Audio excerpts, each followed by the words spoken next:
Bonjour à tous et à toutes, bienvenue dans cette capsule vidéo qui va traiter de l'oral d'EPS au CRPE. Et aujourd'hui, nous allons traiter un sujet. Ce sujet, ce sera le sujet qui est dans le cadrage du sujet 0, notamment celui qui traite de la danse en cycle 1. Et cette première vidéo va commencer de travailler sur l'analyse du sujet, élément primordial si on veut faire un bon oral. Alors pour rappel, ce que j'ai dit dans des vidéos précédentes, je vous préconise de passer par 4 étapes sur l'analyse du sujet. Une première étape où on repère les éléments essentiels, incontournables du sujet. Si vous ratez ces éléments, si vous ratez un seul de ces éléments, vous risquez le hors-sujet. Une deuxième étape, vous allez repérer les marges de manœuvre, votre partie de liberté sur que vous pouvez choisir, et éventuellement les sous-entendus. Si vous percevez les sous-entendus du sujet, les attendus cachés du sujet, vous aurez une réponse d'autant plus pertinente. D'identifier les enjeux pour comprendre ce qu'il y a derrière le sujet, qui vous permet également d'être le plus pertinent possible. Et la quatrième étape, ce sera l'organisation de votre réponse. Donc voici, je vous présente le sujet, celui qui est présent dans le document de cadrage, et je vais vous proposer de faire une petite pause de cette vidéo et d'essayer de faire l'étape 1, 2 et 3 à partir du sujet proposé et de revenir sur la suite de la vidéo pour voir quelque part mon positionnement, mes propositions et voir si ça match entre ce que vous avez repéré de votre côté et du mien. Donc petite pause et je vous reprends de suite. Alors, j'espère que vous avez fait cette petite pause et que vous avez commencé de travailler sur le sujet. Voici ma proposition. Donc, l'étape numéro 1, les éléments incontournables, non négociables du sujet. J'ai essayé de les repérer en les mettant en jaune. Et je vous ai essayé de faire une petite animation avec des petites flèches. Tout d'abord, la classe. Vous ne pouvez pas répondre autre chose que petite section de maternelle, moyenne section de maternelle. Si vous faites des petites sections, si vous faites des moyens, voire du cycle 2, vous êtes complètement hors sujet et ça marchera pas. Deux éléments incontournables qui est l'objectif d'acquisition. Des fois on l'oublie, mais il faut absolument que votre réponse soit en continuité avec l'objectif qui est visé. Ça va être à vous à un moment donné, de justifier au regard de cet objectif. Troisième élément incontournable, l'observation. Si l'observation qui a été faite, vous ne pouvez pas déroger, c'est celle qui vous est imposée, elle vous plaît pas, vous ne pouvez pas quelque part la tordre, il faudra la faire et de manière, on va dire, dans son entièreté. Élément qui est incontournable bien évidemment, c'est qu'on vous demande une situation d'apprentissage. On vous demande pas, absolument pas, le module. On vous demande pas 3 leçons. C'est clair que c'était une situation d'apprentissage, une ou plusieurs situations d'apprentissage qui en plus s'intègrent dans une seule leçon. Il est donc attendu que vous donniez les grandes lignes de votre leçon et que ces situations d'apprentissage soient au sein d'une seule leçon. Donc pas plusieurs leçons, pas de module. Il est demandé également que votre proposition résolve le problème proposé dans le sujet, ce qui paraît évident. Il est aussi très important, c'est qu'il est demandé de justifier. Il ne suffira pas de présenter une situation d'apprentissage. Si vous faites que présenter une situation d'apprentissage, vous ne répondez pas au sujet, parce que le sujet vous demande de justifier. Et je pense que la grosse partie de la note dépend de votre degré de justification. Présenter ne suffit pas. Et dernier élément qui est incontournable, c'est qu'il va falloir parler de la didactique, et aussi de la pédagogie. Ça veut dire qu'il va falloir présenter ce que vous allez faire, ce que vous allez enseigner, mais également aborder le comment vous allez enseigner. Et pour cela, je vous renvoie à une vidéo précédente, notamment celle qui traite des démarches d'enseignement. Comme ça permettra de comprendre ce qui est attendu dans le sujet. Nous allons maintenant passer à la deuxième étape, qui sont les marges de manœuvre, quelque part, les marges de liberté, qu'est-ce qui n'est pas dit dans le sujet, sur lequel vous avez une certaine souplesse, et puis les sous-entendus du sujet. Et là, j'ai fait 2 coloris. J'ai essayé de repérer en jaune ce qui est les marges de liberté, et en vert, les sous-entendus, qu'il va falloir bien cerner les attentes du sujet. Et on va reprendre un à un l'ensemble de ces éléments. Alors, les marges de liberté. Bon, on vous dit que c'est du cycle 1, on vous dit des moyennes sections, mais on vous donne pas de caractéristiques de la classe. Donc tout ce qui est l'ordre de la caractéristique de la classe, l'âge des élèves, ce qu'ils ont fait, les étapes didactiques, les étapes d'apprentissage, vous avez le droit d'inventer, vous aurez tout à fait raison si c'est cohérent par rapport au niveau. Deuxième chose, c'est que l'attendu qui est communiqué avec les autres à travers des actions à visée artistique et expressive ou artistique, l'activité physique ne vous est pas imposée. Donc vous avez de la marge par rapport au choix d'activité physique et d'objectifs qui entrent dans ce cadre-là. Le constat qui est fait, vous avez une certaine liberté.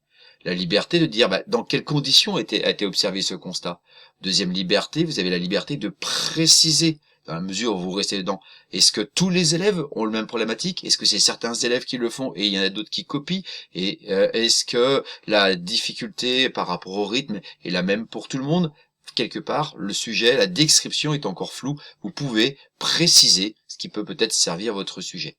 Enfin, dernière chose, ce qui n'est pas explicite non plus, c'est les raisons. Pourquoi les élèves réagissent de cette manière-là par rapport à l'environnement, par rapport à l'espace, et pourquoi ils ne respectent pas le rythme. Les hypothèses vont être aussi de votre liberté. Autre marge de liberté, vous avez le choix de faire une ou plusieurs de situations d'apprentissage. Ça va être à vous de choisir si vous en faites une ou si vous en faites plusieurs. La difficulté, on vous dit que les élèves sont une difficulté, mais l'hypothèse, votre proposition de réponse, c'est votre liberté. Et puis, vous avez vos choix, il faut justifier vos choix. Il faudra donc faire des choix. Ils sont essentiels, il faudra choisir votre objet d'apprentissage dans la mesure d'une certaine cohérence. Cohérence avec les raisons supposées, cohérence avec les comportements observés, puis cohérence avec les objectifs d'acquisition. Mais ce sujet comporte aussi des sous-entendus. Premier sous-entendu, on vous parle de cycle 1, de moyenne section, et si vous prenez le cadrage de l'épreuve, il est quand même largement sous-entendu qu'il faudra faire référence au développement des élèves et à la psychologie des élèves et à leur spécificité au cycle 1.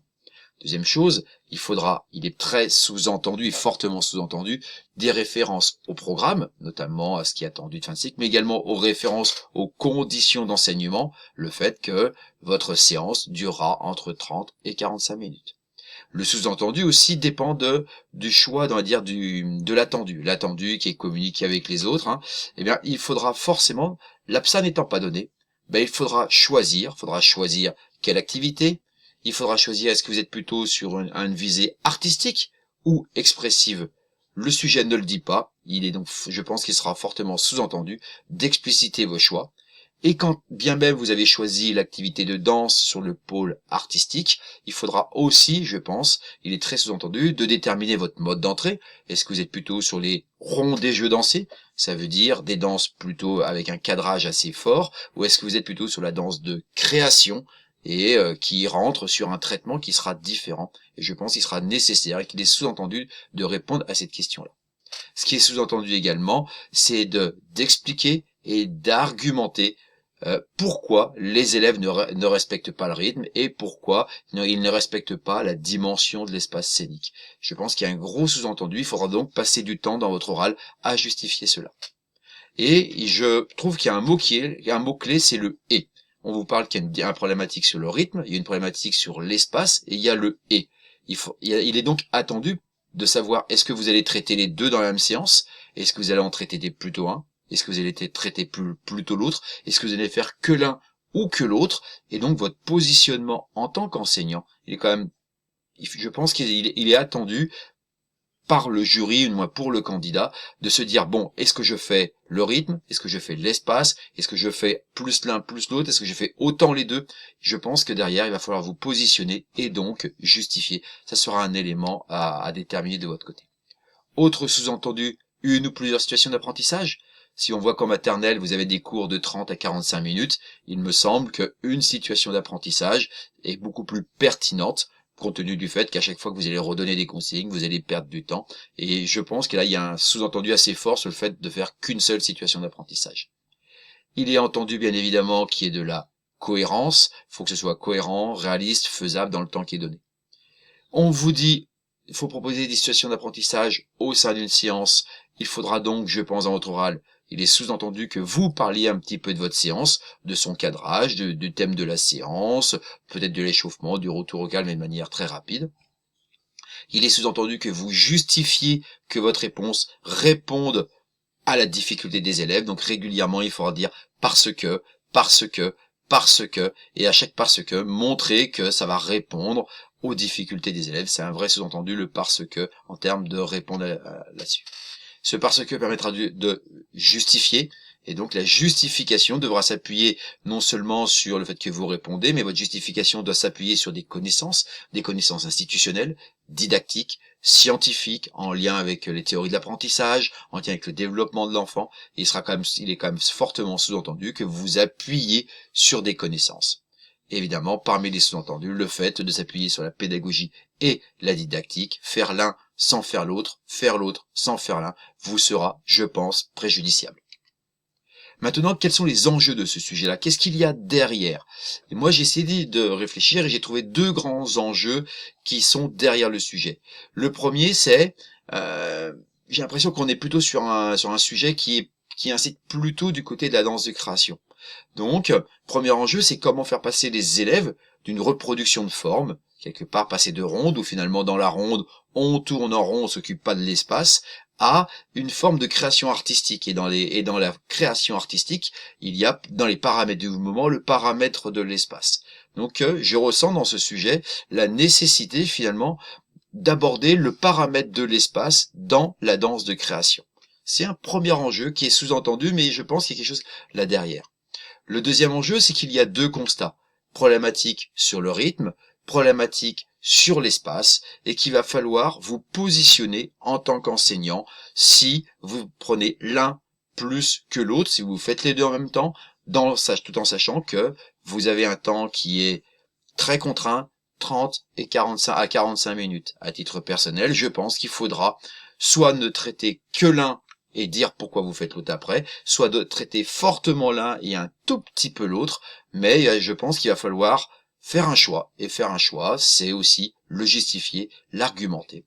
Il me semble voir deux enjeux dans ce sujet. L'enjeu du passage d'une danse, on va dire, normative, normée des rondes, vers une danse de création en s'appuyant sur les propriétés de l'espace ou du temps pour le rythme. Et une deuxième donnée, qu'est-ce que je fais quand je vois deux problèmes et que j'ai qu'un seul cours? Positionnement en tant qu'enseignant. Voilà, et l'étape numéro 4, ça sera celle dans laquelle vous aurez besoin de vous positionner. Avez-vous un avis sujet? Quel parti pris vous voulez prendre? Et ça, chacun est libre de faire ce parti pris. On essaiera de voir, dans la conception de sa réponse, des propositions que je ferai dans une vidéo ultérieure. Voilà. Maintenant, je pense qu'on se reverra dans une prochaine vidéo pour avancer un peu plus sur ce sujet, sur des pistes de traitement et des pistes de réponse de ce sujet en lien avec la méthodologie de l'oral que j'ai déjà présentée. Il me reste à vous souhaiter bon courage et pour la suite, et allez, on s'accroche.